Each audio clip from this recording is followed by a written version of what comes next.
Hello friends, so welcome to Impact IS Academy, and in today's Impact Probables we are going to look into the important areas which got reflected, especially with respect to modern India. So from modern India, the most of the questions which got reflected from the advent of Europeans to the 18th century, so we'll be focusing mainly based on that. First, we are going to talk about the important factories of Europeans.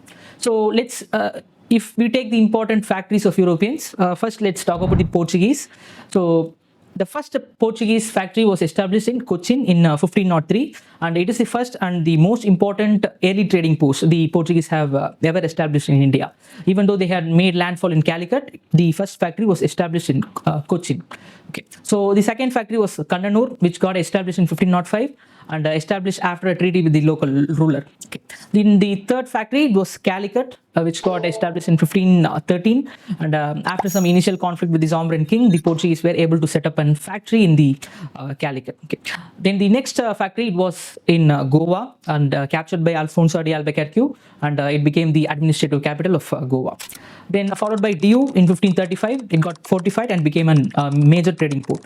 Then we'll be seeing this Besain, which was taken from the Sultan of Gujarat in 1534, and Chaul in 1536, Bombay in 1534, which was later given to the British as dowry by the Portuguese people. And then finally we have this Mangalore in early 16th century. This got developed as a minor trading post. So these were some of the factories set up by Portuguese. When we talk about this Dutch people, the first factory set up in Mausoleepatnam in 1605, and the first Dutch factory, it was established through a treaty with the Sultan of Golconda. And the second factory, it was in Pulicat in 1609, and it became the center of Dutch trade on the Coromandel coast. And Fort Geldria was built here, which is still can be seen in ruins in Pulicat. Okay. Then Surat in 1616, a key trading center for textiles, indigos and spices. And then Bhimu Patnam in 1628, a Dutch trading post in east coast of Andhra Pradesh. And in Patna in 1638, they have set up a factory. And in 1653, they have set up a factory in Chinsura, which became the Dutch headquarters in Bengal, known for the muslin and the saltpeter trade which prevailed there. And in 1658, they have set up and they shifted their capital to Nagapatnam, where they set up their new factory. And Kollam, they have set up a factory in 1661. And then finally in 1663, they have set up a factory in Cochin, which got taken from Portuguese after a brief war.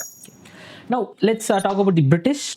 And British, they have set up their first factory in Mausoleepatnam in 1611, and it was the first British factory established in the Coromandel coast, and followed by a factory in Surat in 1612 after the Battle of Swale between British and Portuguese people and naval battle. And in 1639, they have built a fort in St. George Fort in Madras, which laid the foundation of British power in South India. And Hooghly in 1651, the first British factory in Bengal, marking the expansion of British towards eastern India. And Bombay in 1668, which was given as a dowry by Portugal, as we discussed before. And then Kolkata in 1619, founded by Jab Cornock. This place later a fort called as Fort William was constructed in this place.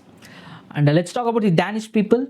And Danish people, they have set up a factory in Tranquebar in 1620, and then the second factory in Serampur in 1755 on the banks of river Hooghly, which was a major trading post for jute, cotton and indigo.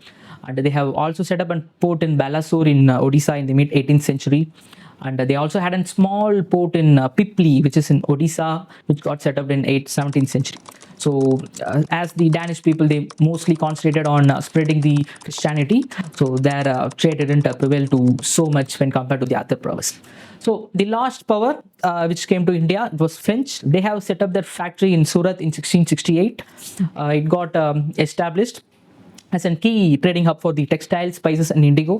And it was followed by Mausoleepatnam in 1669, a factory on the Coromandel coast, which was very close to the British and the Dutch settlements.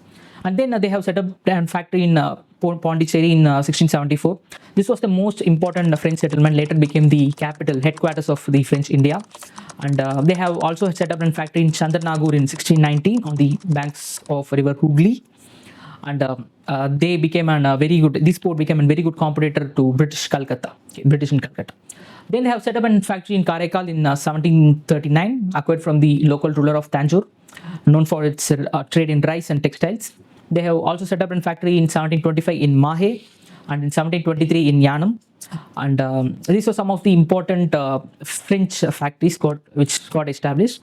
But after the Treaty of Paris in 1763, the French retained only a few settlements like Pondicherry, Karaikal, Mahe, Yanam, and Chandranagore. And the other territories were given or taken by the British people, and these territories alone remained as an French territory until 1954. So these were some of the important places, ports, which the European powers settled. And we have some 5 to 6 questions already asked, especially with respect to these ports in UPSC in previous year questions. So always focus on this area, and we can also expect such kind of questions in the coming plans or in the near future. So thank you, students.